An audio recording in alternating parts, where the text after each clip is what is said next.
Hello folks, as promised, I'm going to do a demonstration of painting these ginkgo leaves in translucent watercolor. The watercolor I'm using is Winsor Newton Coatman Pocket Set. It's just 12 colors, but I find that it works quite adequately for most pieces that I'm doing. The colors I'm using today are lemon yellow, cadmium yellow, yellow ochre, burnt sienna, and burnt umber.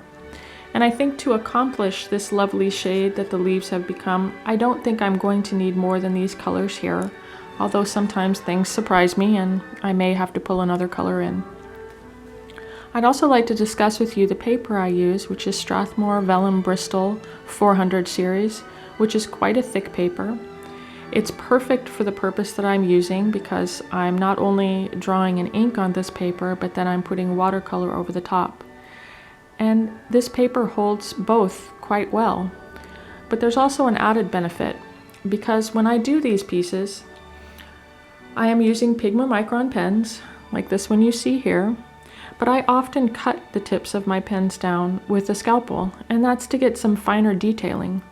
But in the process of doing that, when I actually take that pen and use it to draw in the ink, more of that metal tip is actually exposed to the paper. So oftentimes what happens is I'm actually scratching a little bit into the paper.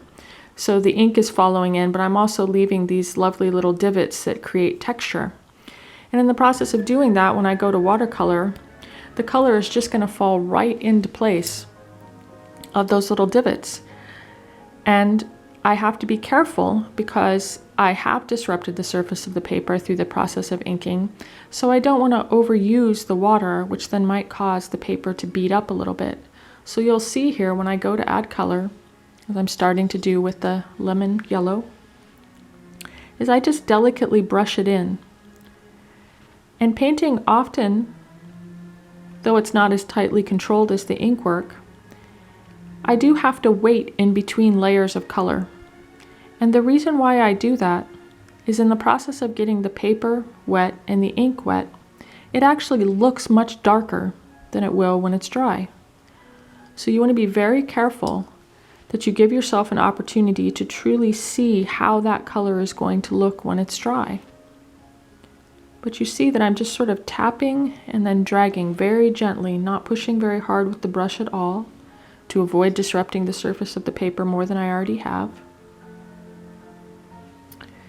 And so I'm slowly just brushing the color in.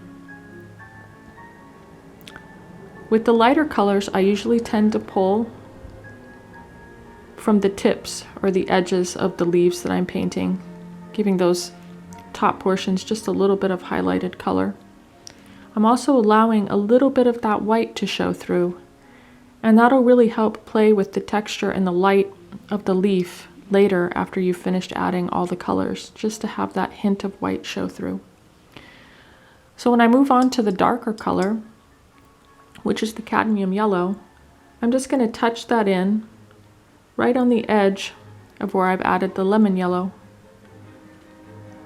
so they overlap just slightly. I rarely actually mix my colors in the palette. The mixture usually occurs right as I'm adding it to the paper.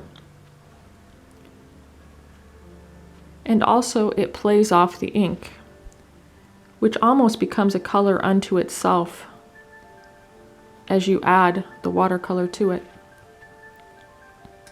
As I said before, it's a very sort of slow process. You don't want to do it too quickly because this is going to look dramatically different when it dries.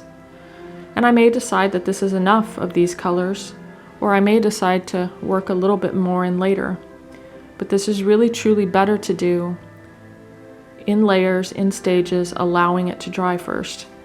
If you do find that you've added a little bit too much color, a benefit to this Strathmore Vellum Bristol 400 series is the fact that the watercolor doesn't absorb too quickly. So you can actually take a cloth or a paper towel and you can just slightly dab it. Don't rub it all, just dab. You can remove a little bit of that color if you feel like you've added too much. So now I'm going to move on to the yellow ochre, basically doing the same thing, just highlighting along the other two colors that I've added. Let it fall into place just next to them, They blend just slightly, but it's also the ink that pulls them together,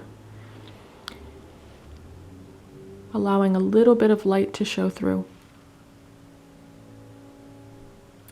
I can already see that the paper is becoming quite saturated, so I'm going to let these colors here dry a little bit.